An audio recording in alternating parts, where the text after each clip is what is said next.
months, it's been really crazy because some of our actors could hardly start until the school year was over, and we had to get it performed early in the summer because a few of the families in our cast are moving this summer. But we're so excited to be finally performing it. We've got a great mix of people in our cast. Some of them have been in plays and Shakespeare camps and lots of things. Some of them it's their first play, others it's their first Shakespearean play. Our play tonight is The Taming of the Shrew. I love this one of Shakespeare's plays. Some people don't like it, but I think that's because of the stereotype this play gets, where they think it's all about Petruchio bullying his wife into unreasonable submission. But what a lot of people don't understand is that Petruchio and Katharina equally undergo a sort of character metamorphosis throughout the play. When we first meet Petruchio, he is looking for a rich wife with no motives besides mercenary ones. He doesn't care who he marries. When he meets Katharina, this changes for the first time. Although she is generally regarded as a shrew, he sees qualities in her he likes, her honesty, her spirit, and for the first time, motives that are not mercenary kind of come into his head. He thinks he'd like to marry her. Katharina is shrewish and undergoes a character development as the play goes on, but Petruchio, contrary to general opinion, doesn't want his wife to just agree with any unreasonable opinions he might put forward. And he's not just bullying her. He's starting a double program. You can notice throughout the play he does two things. He shows her how difficult it is to live with somebody who's thoroughly unreasonable. He shows her by personal example. And he also tells her continually how wonderful she is, because he believes in her inner good qualities and wants to bring them out in her. Katharina has fallen in love with him when she first sees him to some extent, but long habit makes it impossible for her to express this, and so he helps bring out the better half in her character. I hope you all enjoyed this play tonight. Ladies and gentlemen, I present to you The Taming of the Shrew.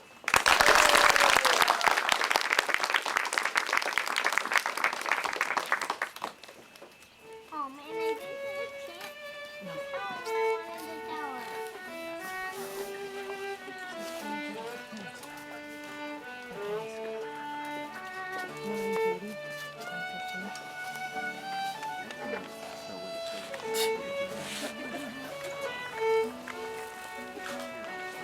I see Sophia.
never need fear. Indeed, it's not halfway to her heart. But if it's worn out of her care should be, come here not on a three-legged stool and scratch your face and use you like a fool.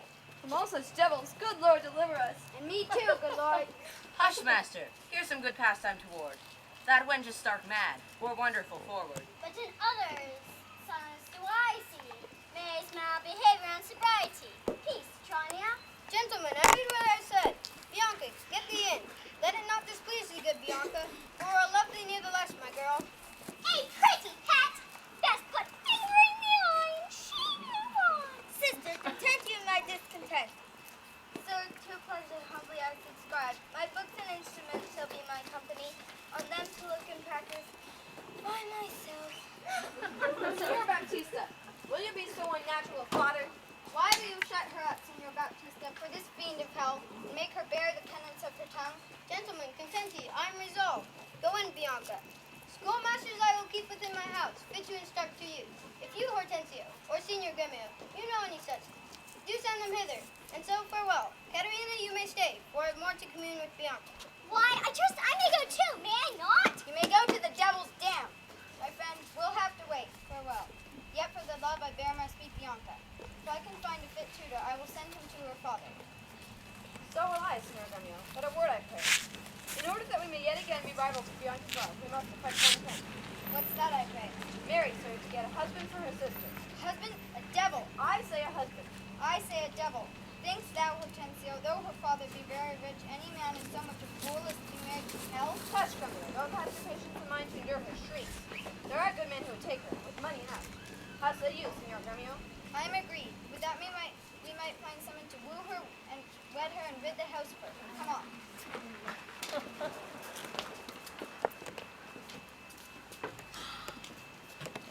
I pray, sir, tell me, is it possible that love should of a sudden take such hold? Tranio, I burn, I pine, I thirst, Tranio. Because she's not this young lost girl. Counsel me, Tranio, for I know thou canst. Assist me, Tranio, for I know thou wilt. You looked so long on the maid. Perhaps you mark not what's the pith of all. Tranio, I saw her sweet beauty in her face. Saw you no more? Marked you not how her sister began to scold and raise up such a storm that mortal ears might hardly endure the din?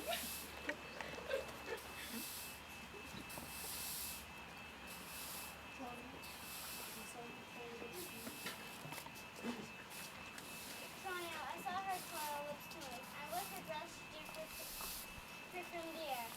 Sacred and sweet was all I saw. Nay then, 'tis time to stir him from his trance. I pray, sir, awake! If you do love a maid, spend thoughts and wits to achieve her. Thus it stands. Her elder sister is so cursed and true, that, till the father rid his hands of her, master, your love must live a maid at home. We have not yet been seen in any house, nor can we be distinguished by our faces. Thou shalt be Master Tranio in my stead. Take my collar, hat, and cloak. When Piandello comes, he waits on me. In brief, sir, since it your pleasure is, I am content to be Lucentio, because so well I love Lucentio. Tranio, be so. Since Lucentio loves. And let me be a slave to achieve that maid whose sudden sight hath thrown my wounded eye. Here comes Shrew. Shrew, where have you been? Where have I been? Nay, how now? Where are you? Master, has my fellow Tranio stolen your clothes? Are you stolen his? Or both? Pray, what's the news? Shrew, tis no time to jest. Your fellow Tranio here puts on my apparel and my countenance on. And I have put on his. Wait you on him, I charge you. You understand me? I say, near wit. And nothing to other Tranio in your mouth. Tranio is changed into Lucentio. Tranio, one more thing rests, that thyself execute, to make thyself one among these wooers of Bianca. Ask not why, my reasons are both good and weighty.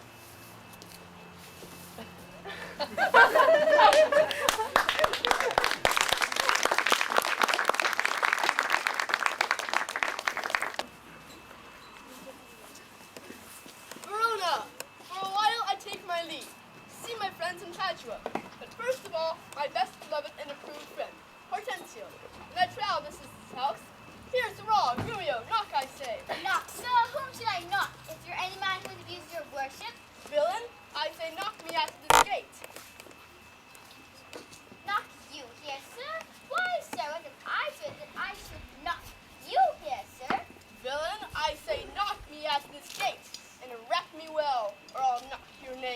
hate. Help, masters! Help! My master's mad! Now, what's the matter? Why Petruchio? And Grumio, what do you all in Padua? Antonio, my father, is deceased, and I have thrust myself into his maze, happily to wild and thrive as best I may. Crowns to my purse I have, and goods at home, and so I'm come abroad to see the world. I know a woman, and indeed you shall be rich, and very rich. But thou art too much my friend, and all the wishes of her.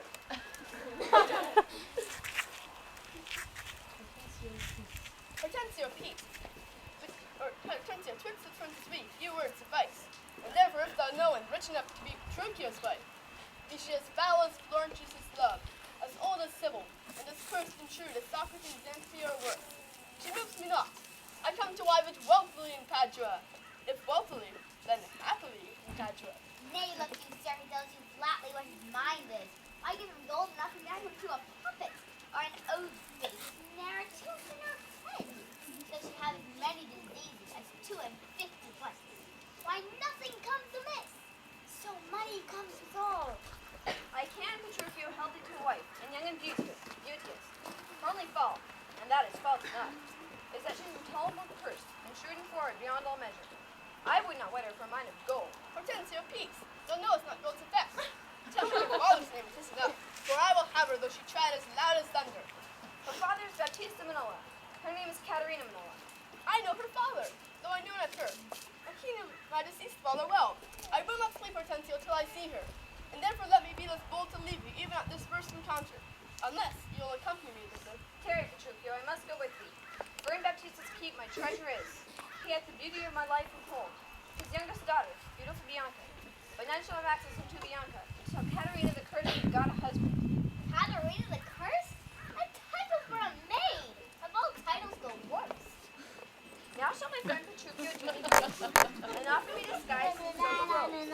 Old Baptista is the schoolmaster, well seen in music and fit to instruct Bianca, so that I may by this device at least have leave and leisure to make love to her and unexpected court her by herself. Master! Look about you, who goes there? Huh? Peace, Grumio, it is the rival of my love. Petruchio, stand by a while. You are Bianca's tutor. What will you read to her? What should I read to her? I'll play for you.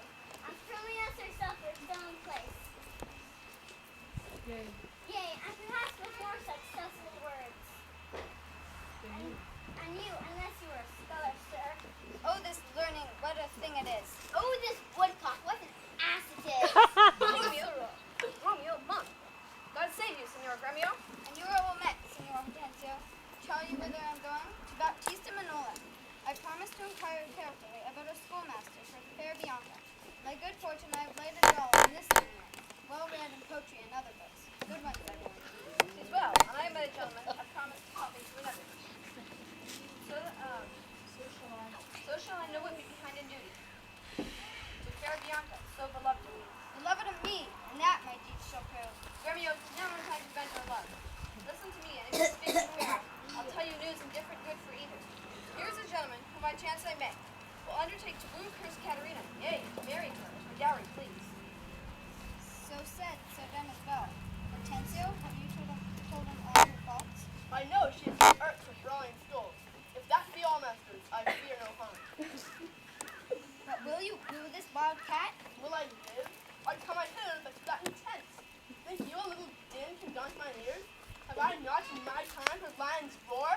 Have I not in a pitched battle heard loud alarms, manes, steeds, and trumpets clang?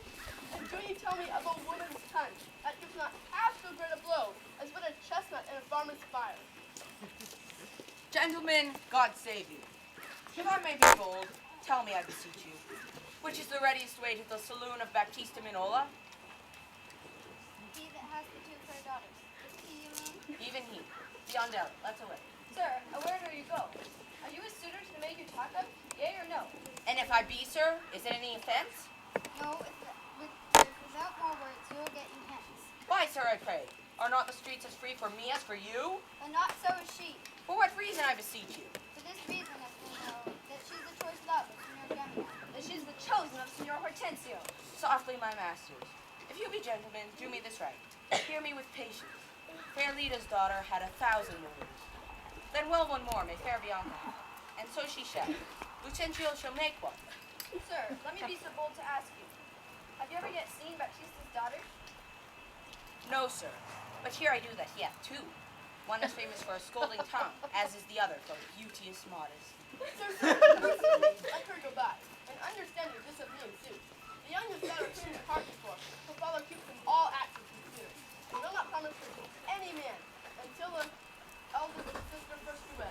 The younger then is free and not before.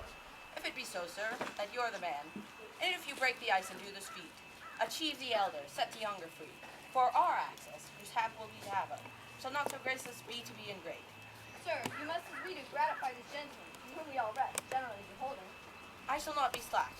Consign whereof, please ye we may try this afternoon, and quaff carouses to our mistress's health. And do as adversaries do in law. Strive mightily, but eat and drink as friends. Oh, excellent motion!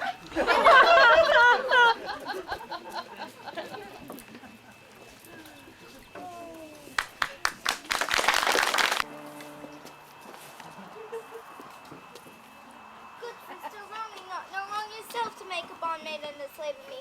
I pray you, unbind my hands. Of all thy suitors here I charge thee, tell whom thou lovest best. See thou dissemble not. Believe me, sister, of all the men alive, I've never yet beheld that special face, which I could fancy more than any other. Minion, thou liest! It's not Hortensio!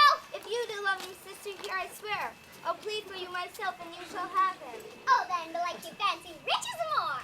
You'll have Gremio to keep you fair. Is it for him you do envy me so? Nay, then you jest, and I now will perceive. You have jested with me all this while. I prithee, sister Kate, untie my hands. If that